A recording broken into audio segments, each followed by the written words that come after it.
everyone, my name is Makeda Voletta. I'm also known as the Body Scientist, and I am a sports nutritionist and a strength and conditioning coach, an exercise physiologist. I've been working in the fitness and nutrition world for about 10 years now, and so I take my work very seriously, okay? I'm here today to talk to you about inflammation and how to reduce inflammation in the body and why inflammation is actually, a sign of serious issues, okay? Any inflammation in the body, it doesn't matter where it is, okay, and for what reason you have inflammation. Any inflammation in the body can lead to issues with your heart and cancer. Cancer is a genetic disease, meaning that when cancer is a genetic disease, meaning that there's a genetic code that has gone wrong or has been turned on that causes it to keep reproducing and not stop, and that's where a tumor comes from. But cancer is also linked to inflammation. And despite what most people hear, the foods that are making people sick, that are causing heart disease and cancer and diabetes and arthritis, is not animal foods. It's not dark meat, it's not beef, and it's not eggs and cheese and milk. Of course, if you're eating commercial food, any food from the commercial food industry, plant or animal, is horrible and not good for you. So, you don't want to eat commercial meat or commercial milk. Homogenized, pasteurized dairy is horrible. And I've done videos, 2 videos about that, talking about raw milk, because raw milk is a highly nutritious food that has been consumed all throughout the world, throughout Europe, Africa, India, by generations of people who thrived on it. So raw milk is a very healthy food, not homogenized pasteurized milk. Grass-fed dark meats and organ meats are also very highly nutritious foods, butter. But, what is really the issue, the main foods that are causing the problems, that are causing inflammation, that are leading to cancer and diabetes, is actually sugar. Sugar, most people are addicted to sugar, okay? Even if someone eats a lot of fruit, that's not so great. Like if people are eating mangoes all day and pineapples all day, that's still a sugar addiction, okay? So a lot of sugar, especially in those tropical fruits, okay?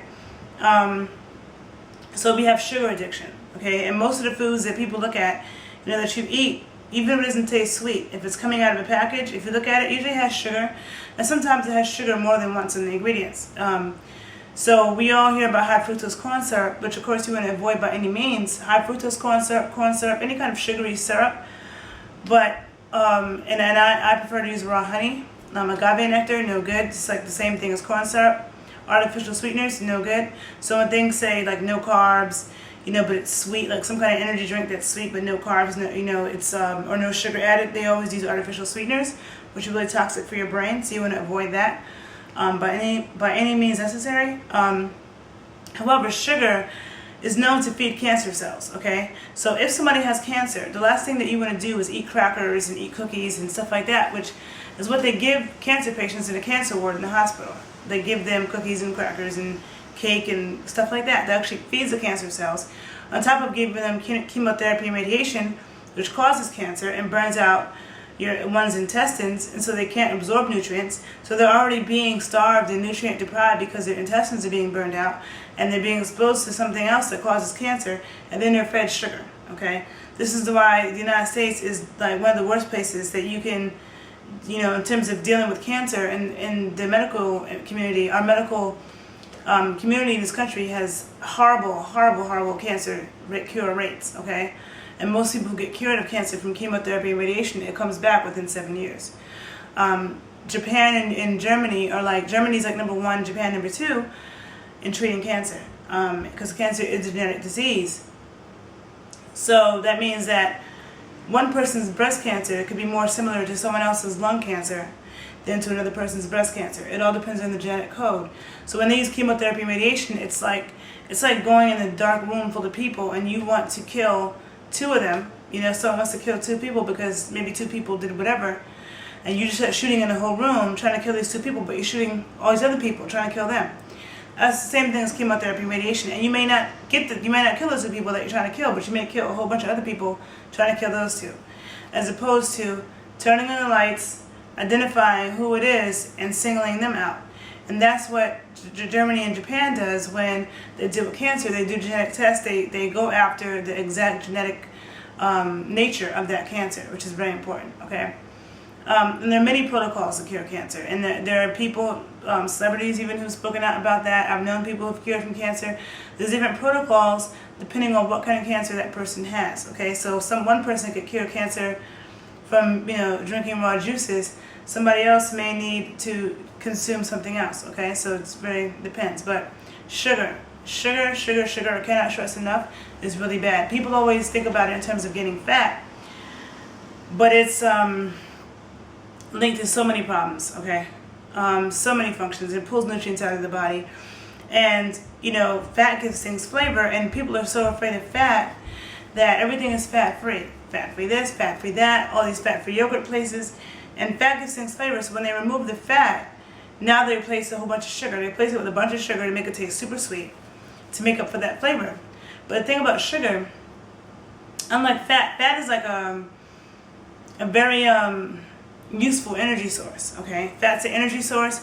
We need fat in order to absorb our fat-soluble vitamins. So vitamins K, E, D, and A, which are Makeda, which is like the second half of my name, those fat-soluble vitamins, you need fat to absorb them. So if you don't have enough fat in your diet, you won't absorb them. Vitamins A and D are only in animal foods. Vitamin K, some of that is only in animal foods as well, or produced by microorganisms. So sugar is really, really horrible, okay? Then we have wheat, okay? Wheat is linked to so many autoimmune diseases, okay? And if you look, all the autoimmune diseases are on the rise, We have Crohn's disease, irritable bowel syndrome, lupus, rheumatoid arthritis, AIDS, all these autoimmune diseases, which really, people's immune systems are breaking down. For bad nutrition, sometimes it often starts in the womb, but the wheat, wheat we're not supposed to be consuming like that. And there are lots of books being written on how horrible wheat is. And most people are consuming lots of wheat and thinking they're doing a good job, because you have pastas made from wheat, bread, whole wheat bread, white bread, whatever, bread, wheat, pancakes, waffles, pretzels, like a lot of chips, breakfast cereals, all made from wheat, puffed wheat, flaked wheat. That stuff is highly processed food, and it's not good for you, okay? It's not good to eat wheat cereal for breakfast, okay? Even if it's kashi or whatever, the wheat cereal thing is not a good idea, okay? And I really encourage you to look up more about wheat. With all my clients, whenever they have problems with their joints, clients that have autoimmune diseases, I've always told them to stop eating wheat, and I've always gotten testimonials of improvement. They've always told me that has helped them improve by cutting wheat out the diet. So that's major, all right? Some books, I love recommending books. I know that not everybody has time to read these books all the time, because this is my field, so I avidly research so that I can educate people, okay? I'm not being paid by anybody. I have dedicated my life to this, to researching the body. People come to me, people pay me for this, so I take it very seriously when I'm going to give somebody recommendations. I do not just recite propaganda because that's what I heard. I really dig deep, and I look and study from a variety of perspectives before I form an opinion. And then I observe my clients, what I tell them to do, the feedback I get from them. And so, when I get positive feedback, it just tells me that I do know what I'm doing, So this book is one book, The Gluten Connection, okay? I don't know if you can see it. I don't have a real cameraman. The Gluten Connection, How Gluten Sensitivity May Be Sabotaging Your Health, and What You Can Do to Take Control Now. This is by Sherry Lieberman. Okay, she has a radio show, actually. I think it's called Nutrition in Your Health, and it's on the radio in New York City, WBAI, Pacifica Radio, 99.5 FM. If you're not in New York City, you can hear it, and the shows are archived on their website, WBAI.org. WBAI.org. Okay, her name is Sherry Lieberman. This is a great book, okay, The Gluten Connection. Then another book, Dangerous Grains, okay, Dangerous Grains. Why gluten cereal grains may be hazardous to your health, okay? And it says, it talks about, gluten being linked to cancer, I just mentioned, autoimmune diseases, I just mentioned, osteoporosis, brain disorders, intestinal disease, chronic pain, digestive disorders, and infertility and problematic pregnancies, okay? yes, I have seen lots of studies that talk about the issues with wheat and miscarriage, like how wheat is linked to increased complications in women giving birth, okay? So wheat, no good, all right? Another book that I highly recommend that's not just focused on wheat, but focused on, what you really need to be eating to build a healthy body and to not be sick, A book that I highly recommend, on top of the book Nutrition and Physical Degeneration by Weston A. Price. I'm trying to see, do I have that book? I have the book somewhere. Don't know where I put it, so I'm not going to walk away from the camera. But it's a book called Nutrition and Physical Degeneration by Weston A. Price, DDS. That book is invaluable. Nobody has done that kind of research on indigenous people, pre-colonial people, post-colonial people on every continent. That book is invaluable. You can find it cheaply on Amazon. I recommend everybody get that book, okay? But that book and then this book. This book is called Divine Nutrition. Why Your Genes Need Traditional Food, okay? And it's by Catherine Shanahan and Luke Shanahan. Catherine Shanahan is a medical doctor, okay? And Luke Shanahan. This book is also very important. She goes into depth about why sugar is so horrible and really destroys you. I mean, she's very spends pages talking about that. On top of wheat and on top of rancid expeller pressed vegetable oils. It's the rancid expeller pressed vegetable oils like corn oil and soybean oil, safflower oil, canola oil, all those expeller pressed oils. Polyunsaturated fats are highly unstable molecules. They're very unstable. I wish I had a diagram so I could draw out a diagram of what a saturated fat is and an unsaturated fat. But it has to do with chemical bonds, okay? The saturated fat is very stable. It can take heat, light, and air. Polyunsaturated fats are very unstable, so they become destructed, rancid, when exposed to oxygen, to the air, when it's exposed to heat and to light, okay? It destructs it, it makes it go bad. And it destructs it in a way that it is worse than trans fats, okay? Trans fats, which come from partially hydrogenated oils, which is them trying to take a vegetable fat, a polyunsaturated vegetable fat, and they put it through a process to expose it to a lot of hydrogen to make it more saturated, to make it more similar to butter and saturated fats, which are solid at room temperature. But when they do that, it causes the molecule to mutate into a into a trans molecule. In organic chemistry, there's cis and trans molecules. It's the trans fat form that is toxic for us. And everybody knows about partially hydrogenated oils now, but most people have no idea about expeller press oils, which you can find, and I bet you if you look at a lot of the chips that you're eating, the breakfast cereals that you're eating, the cookies that you're eating, even when it's supposed to be organic, okay? The soy milks, and a lot of them have expeller press oils. I even saw it in Gatorade one time, and I'm like, why in the hell do they have oils in Gatorade, expeller press oils? Like, really weird. That is highly inflammatory and really causing damage to your body, okay? It's not cholesterol. Cholesterol is not at all what is causing people to have heart attacks. That is the biggest hoax. The medical community started that to sell anti-cholesterol, cholesterol medications. How many people do they have on cholesterol medication? Having people believe that having high cholesterol is so horrible, when actually having cholesterol that's too low is really bad. And there are a lot of people, medical doctors even, who are more informed, like Dr. Majid Ali. Dr. Majid Ali, his website is majidali.com, and that's Majid, M-A-J-I-D, Ali, A-L-I.com. He also has a radio show in New York City on WBAI, 99.5 FM Pacifica Radio. His show is also archived. He's a brilliant man. He's a professor at Columbia, surgeon. He studied all around the world. And on his radio shows, on non-commercial radio, so he can say whatever he wants, and on his radio show, he will break down studies from the Journal of Medicine, the New England Journal of Medicine, and he will dissect them, and he will, because and I know this from being in academia, a lot of people quote studies and they have not read them. A lot of practitioners just read the conclusion. They don't actually, they don't actually go through the study and actually dissect the study. Oftentimes the conclusion does not match the results. And oftentimes when you look at how the study was conducted, it wasn't always the best design, So studies have to be analyzed before you're quick to quote them, okay?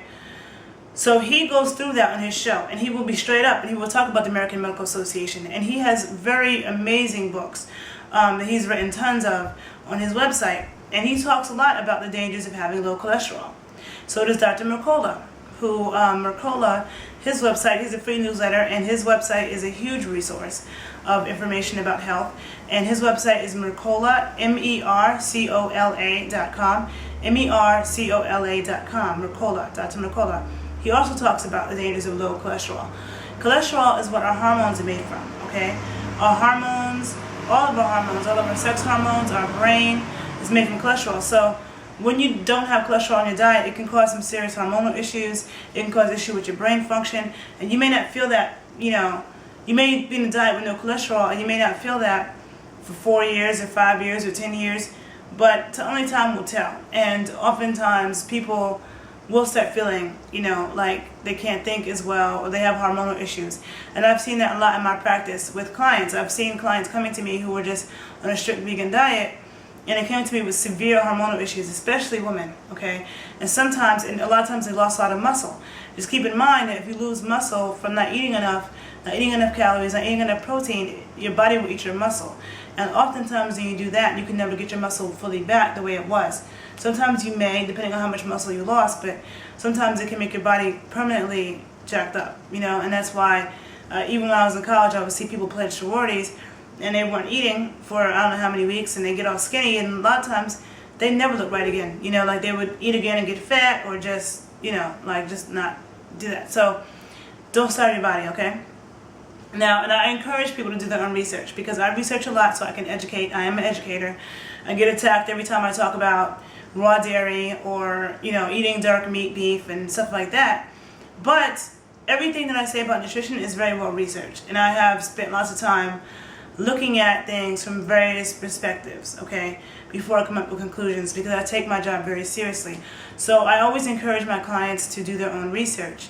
And so that's why I point out these books to you and these websites, okay? Now, to reduce inflammation in the body, one thing that helps is the omega-3 fats, specifically the ones from animal origin. The omega-3 fats that are in flaxseed oil is not the same as the omega-3 fats that are in fish oil or in animals, in grass-fed animal foods, okay? Those fats are potent anti-inflammatories. It's the same thing as the NSAIDs. The NSAIDs, NSAIDs, which stands for non-steroidal anti-inflammatory drugs. Okay, non-steroidal anti-inflammatory drugs, NSAIDs, which is like ibuprofen and Percocet and stuff like that, which can cause ulcers and can really, and not only can they cause ulcers, but they are COX-2 inhibitors. And I'm sure most of you probably have heard COX-2 inhibitors, maybe like about 4 or 5 years ago they were using that term more. But COX-2 inhibitor, what that means is that COX-2 is an enzyme in the body that helps to repair damage when we get some kind of injury. So if you injure a ligament, you break something pulls, COX-2 is an enzyme that comes in and helps the body to naturally repair that damage.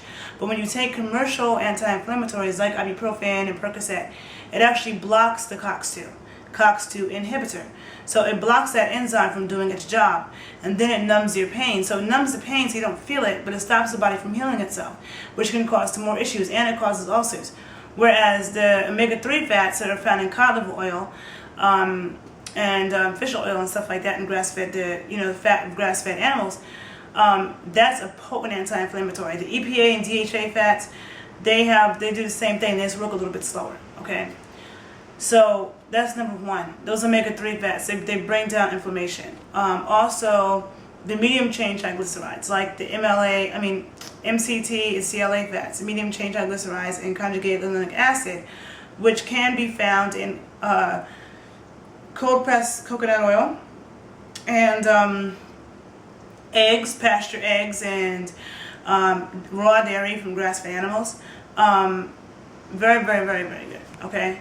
Also, vitamin C. Anytime we have any stress on our body, even if it's mental stress, psychological stress, or physical stress, you had surgery, anything that happens to your body, you need more vitamin C. Humans are the only animals, humans and guinea pigs, are the only animals that don't produce its own vitamin C. And all the animals that do produce vitamin C, it's shown that whenever they're stressed for any reason, their bodies produce more vitamin C. So vitamin C we need to get from the foods. And a lot of people talk about fruits and vegetables for vitamin C, and that's where I get most of my vitamin C. But the fruits and vegetables are about 50%, 50%, the fruits and vegetables now have about 50% less vitamin C than they did 30 years ago, because the soil is sterile, everything is old. The fruits and vegetables that we buy from the supermarket, organic or not, are weeks old by the time we buy it. So the vitamin C content has deeply decreased. But what most people don't know is that the most potent source of vitamin C is actually in the adrenal glands. And this is again why indigenous people ate organs all throughout the world. You know, I don't care what continent it was, indigenous people ate organ meats. And the adrenal glands is where the vitamin C is stored, because think about it. The adrenal glands is linked to stress, right? When we're stressed, our adrenal glands kick in. So, and I just told you, we need more vitamin C when we're stressed, physical or mental. So the vitamin C is stored in the adrenal glands. So that's actually a very potent form of vitamin C. But you need like 1 or 2 grams of vitamin C every day. And the more stressed out you are, the more vitamin C you're going to need to help bring down that inflammation. Okay, and if you have inflammation in your body of any sort, like arthritis and inflammatory issues going on with your digestive tract, you definitely need to make sure you cut out sugar immediately. You need to cut out wheat immediately and expel oppressed oils immediately, and replace that with like vegetables and grass-fed animal foods and omega-3 fats, potent anti-inflammatories, and vitamin C. Then there's stuff like MSM, which I think stands for methyl sulfur methane or something like that. But MSM is also a potent anti-inflammatory and painkiller. It's a natural painkiller.